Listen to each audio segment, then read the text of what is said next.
temperature, I say get your resumes ready.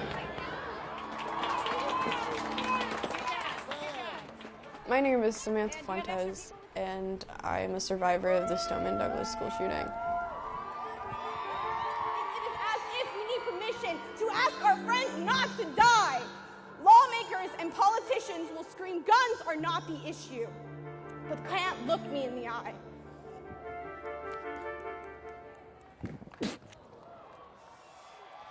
I just threw up on international television, and it feels great. You don't see us when we get off stage. You don't see us when the cameras turn off. You don't see when you have panic attacks or when you cry and you can't stop crying. You all right? Whoa! Yes, thank you so much. When I got shot, the bullet was deferred into a wall first before it hit me and then broke apart. So I have pieces of metal in my face. And like, I can stick my finger on the top of my lip and feel a piece of metal, and that alone, that's not normal. Like, there's nothing normal about having metal in your face unless it's braces. Well, when I got to DC, I really didn't know what to expect. DC is honestly really pretty. I wish I could appreciate it more, but I can't.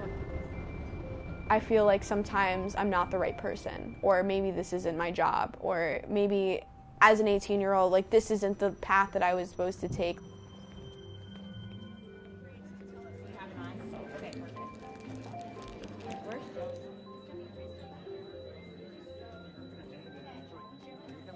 One person from SNBC. We have another 14. I can move also. We can move somewhere else. I'm just not ready for this. I'm sorry. I'm sorry, just for the camera. Yeah, we're going somewhere else. Okay, cool. These are some of the families from Parkland. Hey, I'm Josh. It's okay. You're going to hear a lot of slamming of doors. It's unfortunate. I'm sorry. Ever since the shooting, I have been suffering from PTSD. You don't really think you notice it at first until like something sets you off. Sometimes when someone beeps their horn or they slam their door, or if someone like sneezes too loudly, it freaks me out. I'm really honored to have a chance to meet with you, and you guys have really been through a lot, haven't you? Mm-hmm. I'd really love to just hear what's on your mind, how you guys are doing. I don't ever want someone to be in my position. I don't ever want someone to be afraid of loud noises and afraid to go to school. And I think out of all the people who can speak efficiently about the topic are the people who have been in front of a barrel of an AR-15. The voice of moral authority that you all have is just a really, really powerful voice. It's really powerful. Some people don't believe that participating in a cause will ever make a difference. So, I would like to bring to the stage a poet from Stoneman Douglas, Samantha Fuentes. And some people don't believe that they matter. And if you're just that one person, just speak up for yourself.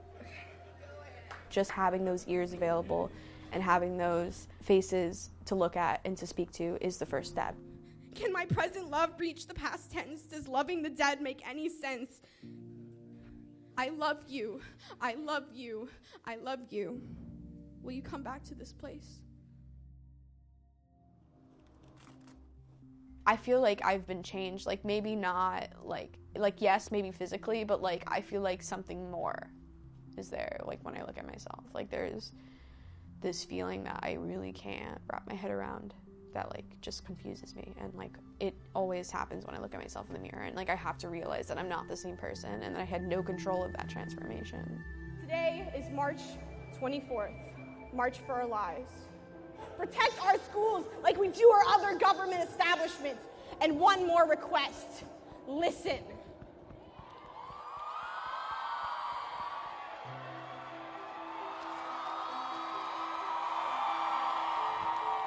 Will you give up, or is enough enough?